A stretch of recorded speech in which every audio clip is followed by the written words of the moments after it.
João, capítulo 20, versos 30 e 31. Vamos ler juntos? Na verdade, fez Jesus diante dos discípulos muitos outros sinais que não estão escritos nesse livro. Estes, porém, foram registrados para que creiais que Jesus é o Cristo, o Filho de Deus, e para que, crendo, tenhais vida em seu nome. Vamos orar? Ó Deus, fala ao nosso coração pela Tua palavra, que ela nos edifique, console, exorte, para que possamos sair daqui, ó Deus, muito melhor do que entramos, mais sábios, mais íntimos de Ti, conhecedores um pouco mais da vida de Jesus Cristo.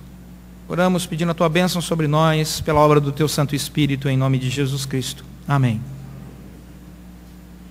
Muito bem.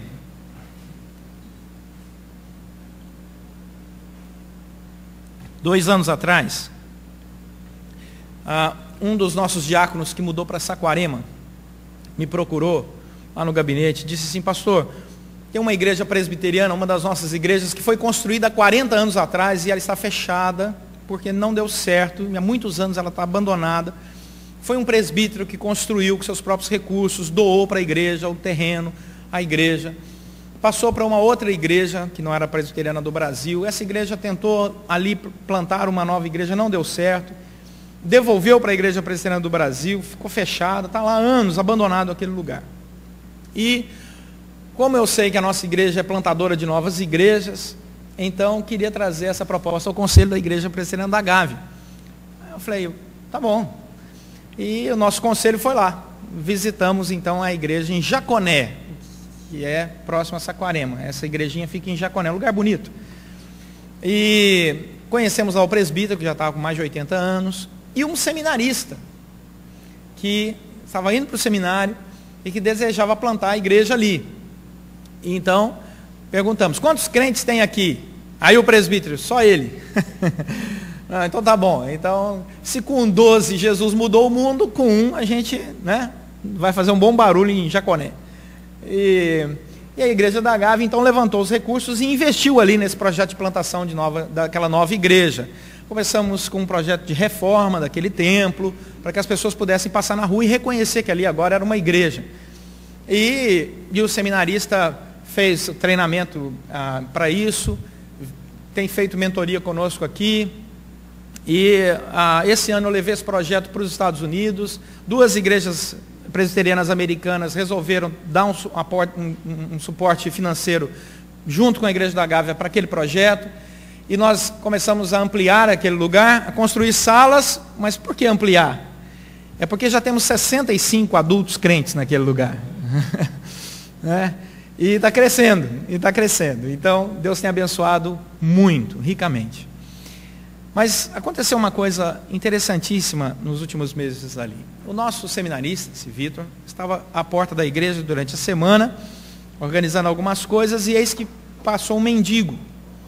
E o mendigo pediu comida a ele, o mendigo aí na casa dos seus 40 anos, e pediu comida a ele, muito maltrapilho, e ele disse, até quando você vai viver desse jeito? E o mendigo disse a ele, eu sempre vivi assim. Nunca ninguém me deu uma oportunidade para mudar. E o seminarista disse a ele, pois Jesus quer mudar a sua vida. Ele falou, e o que Jesus pode fazer por mim? Ele falou, Jesus tem braços aqui na terra, os braços são a igreja. Os braços de Jesus. E se você deixar, nós vamos te mostrar o que Jesus pode fazer por você. E ele falou, tudo bem, aceito o desafio, nunca ninguém me deu uma oportunidade na vida. Ele falou, pois então entra. Uma das coisas que nós fizemos lá foram 2 banheiros, com chuveiro e tudo. E ele então foi conhecer o que era um chuveiro. E o seminarista colocou lá e falou, olha, está aqui sabonete, shampoo, isso é shampoo que usa no cabelo, né? E está aqui material para você se barbear, toalha, pode ficar um bom tempo aí. Né? E eu vou buscar roupas para você, novas. E ele foi na casa de irmãos da igreja, e foi na sua própria casa, e trouxe roupas, calçados e tudo. E quando aquele senhor acabou de tomar seu banho, já estava irreconhecível. Ele deu roupas novas a ele, chamou algumas irmãs da igreja, elas lá na cozinha da igreja fizeram uma comida, sentou, ele comeu. Ele disse, agora eu vou arrumar um lugar para você morar. E ele saiu, e nós temos recursos para isso, e ele arrumou um lugar para ele morar. Mas você vai trabalhar, porque Deus não gosta de desocupado. Então você vai limpar o terreno da igreja, e aí nós vamos te dar comida e casa, e vamos arrumar uma clínica de recuperação para você largar o álcool.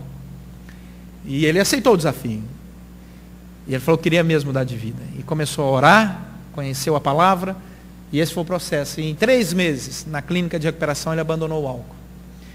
E aí ele disse, mas eu quero me tornar alguém útil para mudar vidas de outros mendigos. Assim como a minha foi mudada por Jesus Cristo e pelo seu braço, que é a igreja.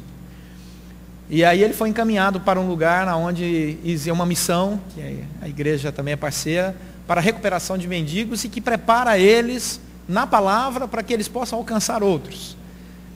Mas infelizmente ele já vinha desde o primeiro encontro com o seminarista com uma enfermidade muito grande interna, fazia exames.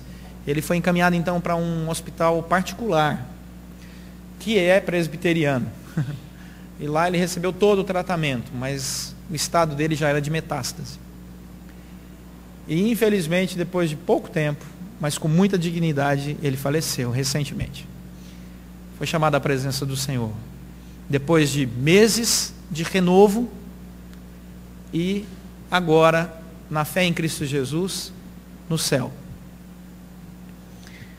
Esse ano de 2013, conversando com conselhos, pastores, esse ano que vai se iniciar agora em 2013, nós queremos contar para vocês a história de homens e mulheres, crianças, transformados pelo poder do Evangelho de Jesus Cristo.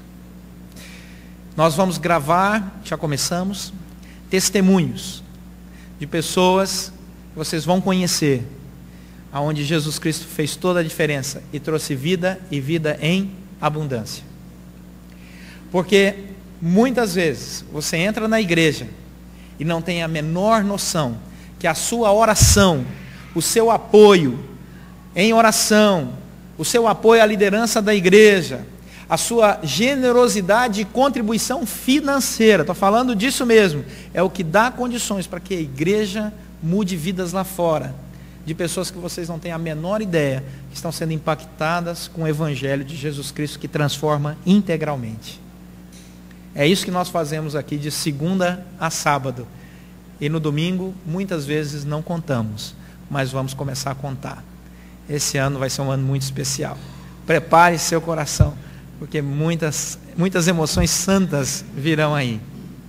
Por que dessa história? Porque, olha a primeira palavra aí do versículo 30, mantenha a sua Bíblia aberta. Se você fechou, misericórdia, volta e abre de novo. Se perdeu, é a página 1, 2, 5, da segunda parte aí da Bíblia. O versículo 30 diz, na verdade, qual é o propósito de João escrever este evangelho? O propósito de João escrever esse evangelho não era o de apresentar uma biografia de um homem chamado Jesus Cristo. Se você lê os evangelhos como alguém lê uma biografia, contando a história da vida de alguém, você está longe do propósito original do autor, o Espírito Santo, e do coautor, o evangelista, no caso, João. O propósito desse texto não é apresentar a vida de Jesus Cristo. O propósito desse texto é conduzir homens e mulheres à presença de Deus. É dizer que Deus existe, se relaciona com as pessoas e quer se relacionar conosco. E que quando nós abrimos o coração pela fé, segundo a graça do Espírito Santo em nós, porque é Deus que nos chama para parar e prestar atenção nessa palavra, a nossa vida começa a ser transformada dia após dia, de graça sobre graça, de glória em glória, e nós nos tornamos pessoas melhores, mais leves, porque Deus faz isso. Não é religião, não é o pastor, é uma ação espiritual. Deus chama e diz, quero me apresentar a você, e vou usar o evangelho para isso. Esse é o propósito de João. Olha o que João diz aí no versículo 30, deixa a sua Bíblia aberta. Na verdade, João começa dizendo, não é mentira, é verdade. Na verdade, Estou escrevendo isso aqui porque não é algo que foi inventado, mas Jesus fez. Não foi outra pessoa não, Jesus. Fez diante dos discípulos. Isso aqui não é uma ilusão de um indivíduo. Várias pessoas viram o que aconteceu. Esses sinais, milagres, prodígios, relatados aqui no Evangelho. Olha o que diz esse versículo 30. E eu registrei esses sinais, João está dizendo, para que, qual é a finalidade? Para que creiais que Jesus é o Cristo, segunda coisa, o Filho de Deus, terceira coisa, crendo tenhais vida em seu nome. Está aí. Você lê, vê as divisões e já prepara o sermão. Simples assim. Deixa a Bíblia falar. É isso que João quer falar. Um comentarista chamado Barclay, ele fala sobre essa relação biográfica que algumas pessoas têm com o Evangelho, e ele nos convida a ir adiante, e ele diz o seguinte: quando nos pomos a ler os Evangelhos como se fosse uma história ou uma biografia, estamos adotando uma atitude equivocada. Devemos ler os Evangelhos não como se fossem estudantes de história buscando informação, mas como homens e mulheres que estão buscando um relacionamento profundo, buscam a Deus. Jesus Cristo, ele trouxe impacto para a sociedade, não porque ele foi um sábio, um profeta, mas porque era o próprio Deus encarnado. Nunca mais na história isso aconteceu. O próprio Deus vem e se manifesta entre nós, cheio de graça e glória. E ele se revela a todos. Então acaba a conjectura se Deus existe ou não. E quando perguntaram para ele, escuta, apresenta-nos a Deus, ele disse, quem vê a mim vê ao Pai. Você está procurando Deus, a existência de Deus, porque eu estou aqui, encarnado diante de vocês. Esse Cristo maravilhoso, como diz Paulo em Romanos 10, 17, transforma a nossa vida, porque lá diz assim, a fé vem pela pregação, e a pregação pela palavra de Cristo. Então pregação não é ideologia político-partidária religiosa, a pregação só tem sentido, e só é pregação de fato, quando nós falamos sobre Jesus Cristo. Então qualquer outra coisa que não exponha Jesus Cristo, não é pregação. Pregação é a exposição da palavra de Jesus. Ponto final. Por isso, o versículo 30 fala sobre isso. Sobre a importância de termos foco na nossa vida espiritual. Nós precisamos de foco na nossa vida espiritual. A vida espiritual não pode ser desfocada, embaçada. Ela tem que ser clara, uma visão nítida. O que você quer de Deus e o que Deus quer de você. O que você espera de Deus e o que Deus espera de você. Isso é espiritualidade saudável, equilibrada. E é isso que o Evangelho diz. Olha o versículo 31. Então ele diz, estes, porém, foram registrados para que creiais que Jesus é o Cristo. Jesus quer nos dar vida completa. E nós só teremos vida completa quando reconhecermos que Jesus é o Cristo. O que significa? E qual é a importância dessa afirmação no coração de João? Observe que ele diz, Jesus não é um Cristo, ele é o Cristo. O artigo é definido. Porque só existe um Cristo, só existe um Messias, e esse é Cristo Jesus. Lá em Isaías, no capítulo 9, na página, capítulo 9, versos 6 e 7, é a página 612. Se você retornar aí, põe o seu dedinho marcando João, porque eu vou voltar para ele, e vá lá para Isaías, na página 612, capítulo 9, versos 6 e verso 7. Aparece essa relação do ungido, do Messias. E aí o texto diz o seguinte, capítulo 9 de Isaías, versos 6 e 7. Porque um menino nos nasceu, um filho se nos deu, o governo está sobre os seus ombros, e o seu nome será. Ele começa a descrever esse ungido, prometido, Messias. Quais seriam as características desse Messias prometido centenas de anos antes da vinda de Cristo Jesus? E se você contar Gênesis, até temos mais de 1000 anos antes da vinda de Cristo Jesus. O texto vai dizer que o nome dele será Maravilhoso Conselheiro, Deus Forte, Pai da Eternidade, Príncipe da Paz, para que se aumente o seu governo e venha a paz sem fim sobre o trono de Davi e sobre o seu reino, para o estabelecer e o firmar mediante o juízo e a justiça, desde agora e para sempre. O zelo do Senhor dos Exércitos fará isso. Quando eu creio que Jesus é o Messias, o ungido, eu estou afirmando que essas características prometidas no ungido Messias Jesus são relacionais. Eu experimento isso na minha vida espiritual quando eu oro e busco Jesus Cristo. Olhe bem o que diz esse versículo 6. Eu experimento os conselhos maravilhosos de Jesus Cristo. Nos momentos em que eu tenho dúvida na minha vida, eu vou lá na palavra dele, leio a palavra e encontro os conselhos. No momento em que eu fico nervoso lá no escritório, no trabalho, quem sabe numa questão familiar, eu me lembro que a palavra de Deus diz que a palavra branda desvia o furor e a palavra dura suscita a ira. Está vendo como é que você se lembra? No momento em que eu preciso de consolo, eu sei que o Senhor é meu pastor e nada me faltará. Esses são conselhos que estão na palavra de Deus e que eles começam a voltar na nossa memória. E eles vão trazendo paz ao nosso coração. E nós sentimos algo que é espiritual, é a ministração do Espírito Santo. Por quê? Porque eu creio que Jesus é ungido, ele é o Messias, ele não é um homem comum, ele não é um profeta, ele não é um sábio qualquer, porque sábios nós tivemos vários, homens e mulheres e até crianças na história da humanidade, mas ninguém foi igual a Jesus Cristo, porque ele era o Deus vivo. Ele deixou palavras eternas para nós. Ele é o Deus forte, ele é o Pai da eternidade, ele é príncipe da paz, eu reconheço isso. E o governo dele, como diz o versículo 7, traz paz ao meu coração. E paz ao nosso coração, por mais que você tente explicar para alguém que está do seu lado, ele nunca vai entender, concorda? Você está passando um momento difícil, a pessoa chega para você e diz assim, mas você está diferente, está todo mundo tenso, preocupado, você está com essa cara aí tranquila? Como? Qualquer um nessa situação ficaria desesperado. Você diz assim, não, mas a paz de Deus inundou meu coração. Aí a pessoa, mas como é que é isso? Aí você diz, isso é alguma coisa que só você, na sua relação com Deus, pode experimentar. Eu não posso pegar um pedacinho da paz que está dentro do meu coração e te dar, mas eu posso te garantir uma coisa, peça a Deus e Ele te dará. E sabe o que é gostoso? É quando a pessoa acredita, né? E ela ora. E ela pede, mesmo sem fé alguma, porque tem umas orações que não tem fé nenhuma, né? Fala a verdade. Tem oração que você olha assim e fala, essa não passa do teto. Mas mesmo assim, Deus responde. Porque essa é a maravilha de Jesus Cristo. Quando Ele quer trabalhar na vida de uma pessoa, até uma oração sem fé, Ele responde. Você vai dizer, pastor, o senhor pirou. Não. Existe base bíblica para isso. Vou te dar um exemplo assim, bem forte. Marta e Maria. Lázaro está morto. Jesus chega.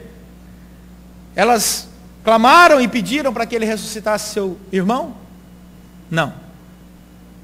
Lázaro levantou lá do túmulo e disse, Senhor, que bom que o senhor chegou, ressuscita-me.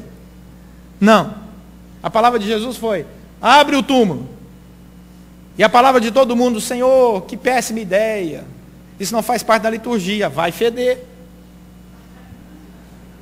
Não está no Evangelho. Aí Jesus falou o quê? Abre. Como eles já conheciam a Jesus, muitos que estavam ali, a palavra de Jesus é sempre questionável, porque ele tem cada ideia e tudo dava certo. Andava sobre as águas, pescava fora de hora, pegava melhor peixe. Não custa tentar. Abre. O homem mandou. Você percebe no coração das pessoas não há fé nenhuma. Ninguém pediu pelo milagre, ninguém pediu pela ressurreição. Mas havia um projeto no coração de Jesus. E quando Deus tem projeto, meu querido, até morto levanta. E aí, saiu Lázaro, segundo a ordem de Jesus. Lázaro, vem aqui para fora. Ele sai. E centenas de pessoas testemunharam isso. E não tem império romano depois que segura essa onda. Porque como questionar algo que foi testemunhado por centenas de pessoas? Não apenas a ressurreição do Lázaro, mas tantas outras curas, tantos outros milagres, e depois a própria ressurreição do Senhor Jesus Cristo. Ele é o Messias, é inquestionável, nunca podemos nos esquecer disso. Mas existe um detalhe, volta lá para João, capítulo 20, versículo 30 e 31. João está preocupado, e a preocupação de João é que algumas pessoas depositassem a sua fé no milagre, e ele diz, não deposite a fé nos sinais, porque quem crê nos sinais se perde.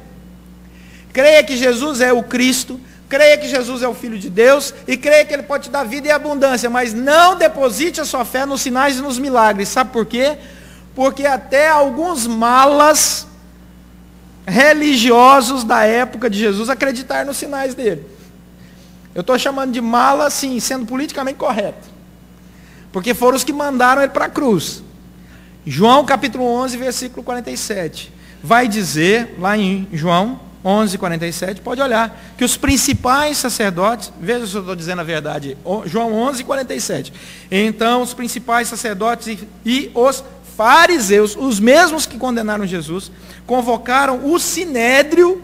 O sinédrio, meus irmãos, se você acha que Brasília é perigosa, o parlamento, você precisa conhecer o sinédrio do primeiro século. Brasília é fichinha perto do sinédrio do primeiro século. E o sinédrio, e disseram, que estamos fazendo uma vez que este homem opera muitos sinais? Até eles acreditavam nos sinais de Jesus Cristo. Mas não acreditavam que Jesus era o Messias. E por isso não foram salvos. Não acreditaram que Jesus era o Filho de Deus e por isso não foram salvos. Não experimentaram da vida e vida em abundância. Quem deposita sua fé em sinais e milagres se perde na caminhada, porque sinais e milagres desaparecem. Não se engane. Muitos milagres que Deus realizou na sua vida você já até esqueceu. Na hora foi uma bênção. Passado um tempo, você até se esqueceu. Tem que fazer força para lembrar. Porque Deus não nos chamou para ter fé em sinais e milagres, mas ter um relacionamento com o Messias, o Filho de Deus, e depositar nele a fé. E Jesus Cristo nos dá a vida completa, porque Ele é esse Filho de Deus. Ele é Deus mesmo. A expressão Filho de Deus significa membro da intimidade da Santíssima Trindade.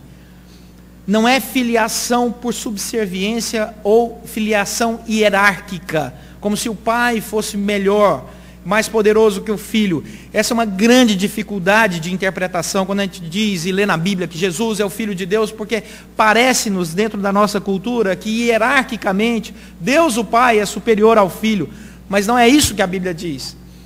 A expressão Filho de Deus é apenas para estabelecer um relacionamento de intimidade.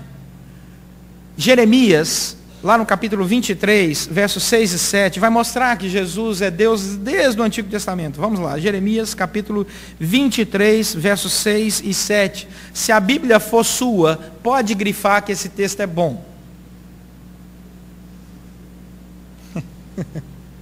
Ah, pastor, eu estou com a Bíblia da igreja. Então você anota aí no boletim, né, e marca lá em casa. Jeremias 23. Antes que alguém clame por misericórdia, é a página 674. 674. Jeremias 23. Os irmãos que encontraram, digam amém. Ótimo. Então vamos juntos aí, diz. Vamos ler juntos? Nos seus dias, Judá será salvo e Israel habitará seguro. Será este o seu nome, com que será chamado Senhor, justiça nossa. Portanto, eis que vem dias, diz o Senhor, em que nunca mais dirão, tão certo como vive o Senhor, que fez subir os filhos de Israel da terra do Egito. Como será chamado Jesus Cristo, segundo o versículo 6? Senhor, justiça nossa. Quem é que disse isso no começo do versículo 7?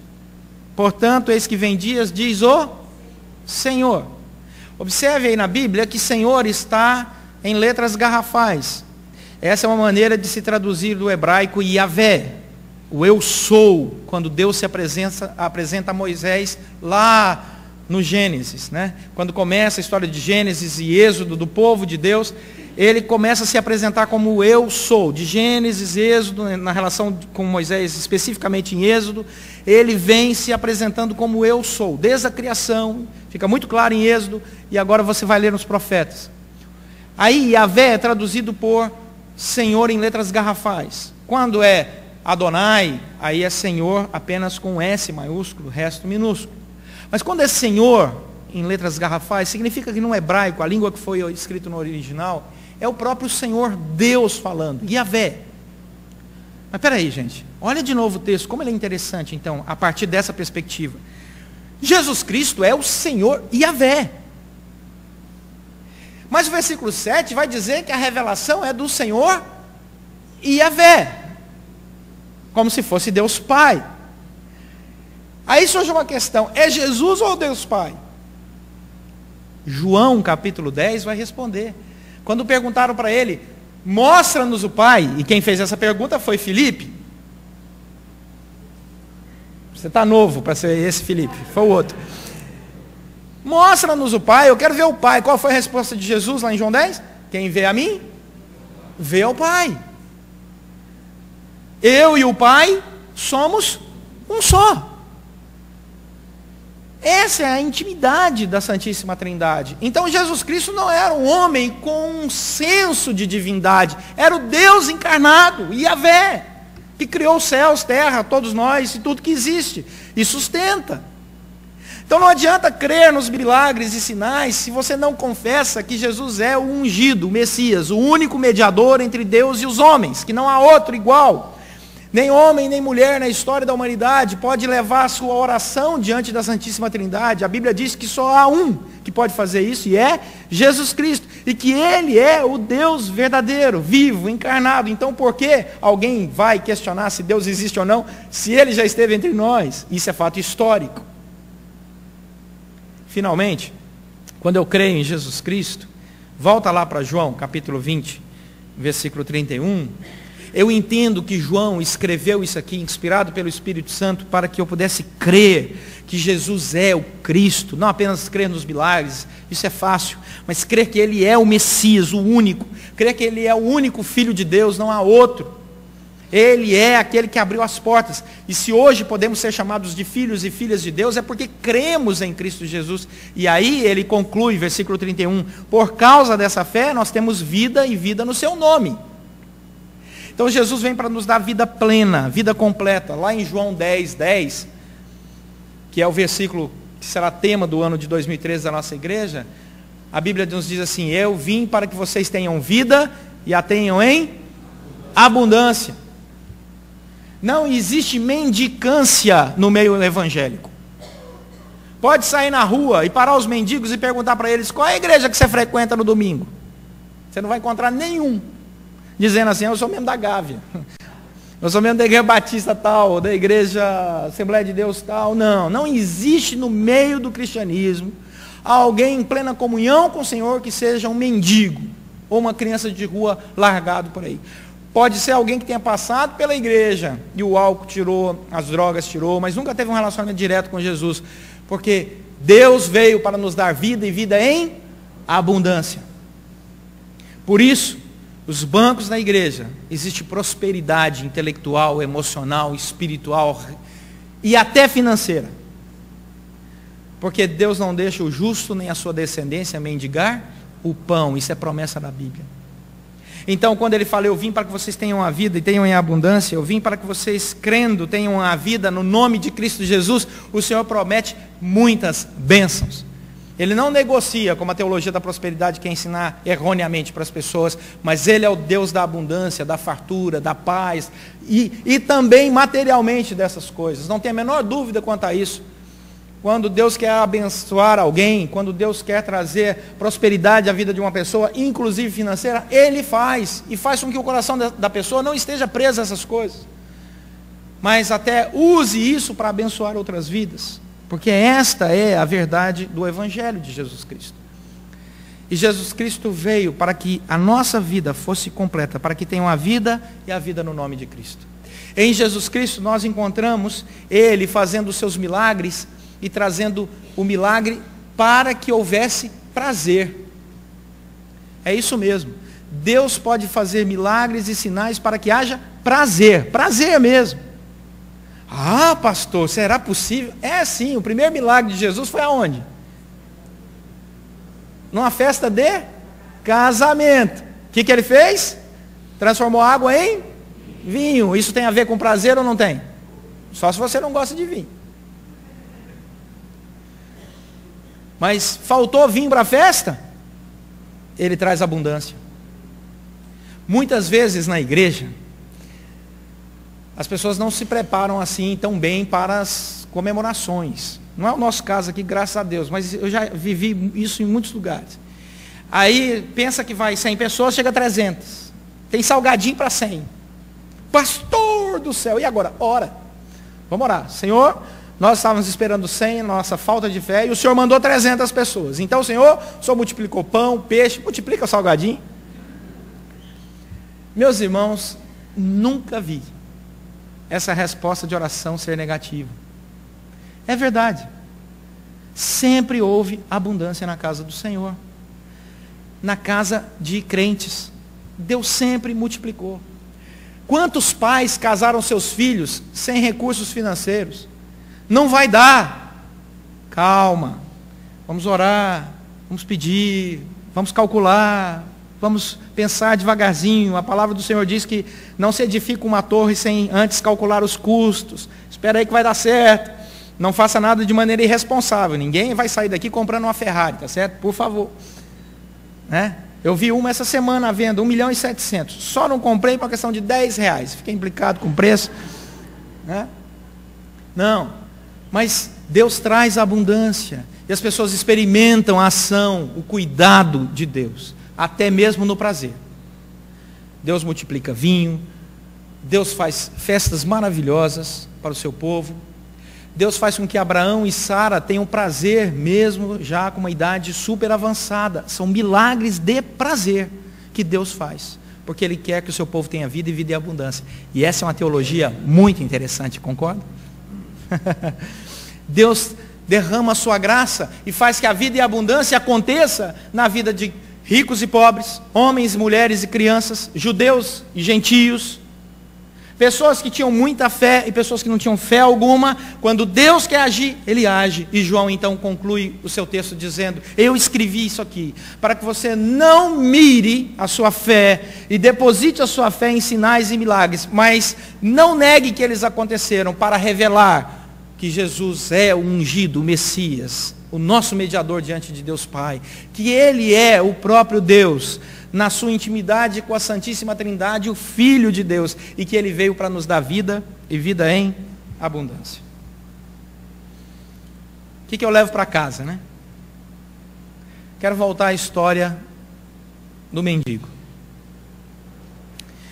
Muitas vidas têm sido transformadas pela sua oração, pela sua comunhão com a igreja, pela sua contribuição financeira, sem que você saiba. Nós iremos nos surpreender com a grande obra que Deus fez através de nós como corpo, como igreja, quando estivermos na presença do Senhor nos céus, ou quando Ele voltar. Espero que volte antes que a gente parta. Será magnífico esse dia, maravilhoso. O Senhor fala: vem aqui, está vendo aquela multidão ali? Foi alcançada, e você foi um instrumento que eu usei para alcançar. Mas como, Senhor? Nunca saí do banco lá da minha igreja. Você não orava? Orava. Você não intercedia? Intercedia. Você não apoiava a sua liderança? Apoiava. Você não contribuía para que houvesse recursos para isso? Sim, pois saiba que tudo isso foi usado para alcançar essas famílias. Jesus Cristo veio não para deixar uma história bonita, mas para mudar vidas, como a vida daquele homem que foi mudada eternamente, lá em Jaconé, e que nós aqui como igreja fomos um instrumento que Deus usou para abençoar, mesmo sem saber, mas agora estão sabendo. Deus quer dar vidas completas, equilibradas, tranquilas, prazerosas, santas, para aqueles que entrarem num relacionamento direto com Ele. Esse é o desejo de Deus. Foi para isso que o Evangelho foi escrito. Mas isso só é possível com uma confissão sincera, onde Jesus deixa de ser um homem comum ou sábio apenas, para se tornar o meu mediador diante de Deus, o Deus vivo que se revelou pela obra do Espírito Santo ao meu coração, para que eu tenha vida e a tenha em abundância. Amém? Vamos orar?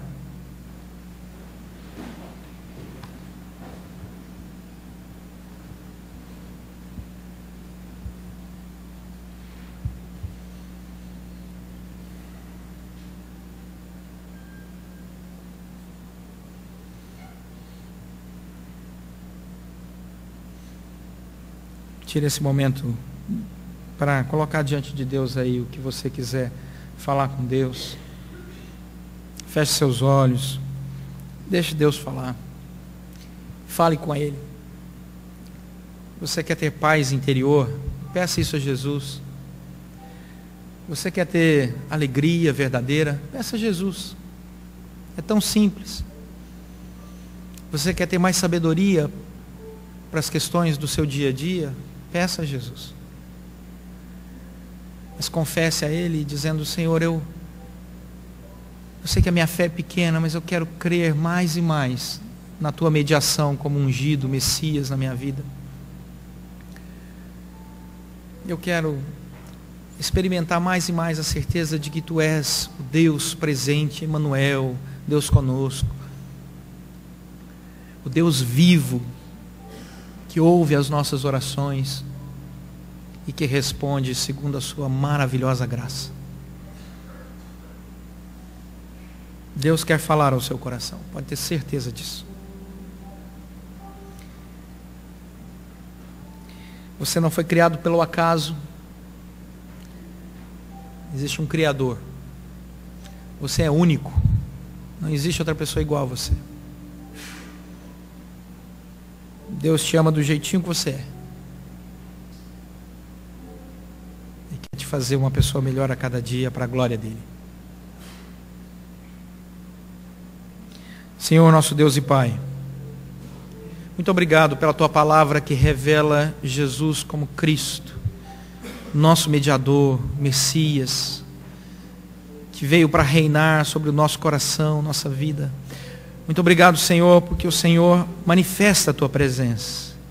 O Senhor responde às nossas orações, o Senhor fala conosco. Muito obrigado, Senhor.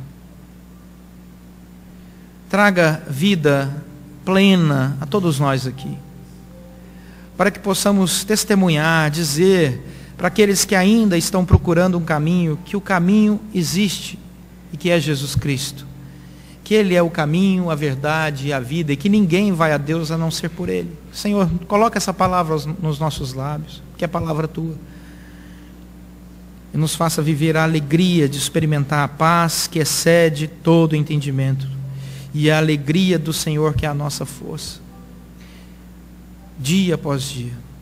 Que o amor de Deus inunde os nossos corações, os nossos relacionamentos, que eles sejam saudáveis, e que as pessoas possam ver em nós e através de nós os braços de Jesus, que abraçam, que afagam, que sustentam ao longo da caminhada, como um corpo vivo, onde Cristo é o cabeça, a cabeça, o Senhor, o Salvador. Oramos agradecidos pelo Teu amor por nós e pedimos a Tua bênção em nome de Jesus Cristo, nosso Senhor e Salvador.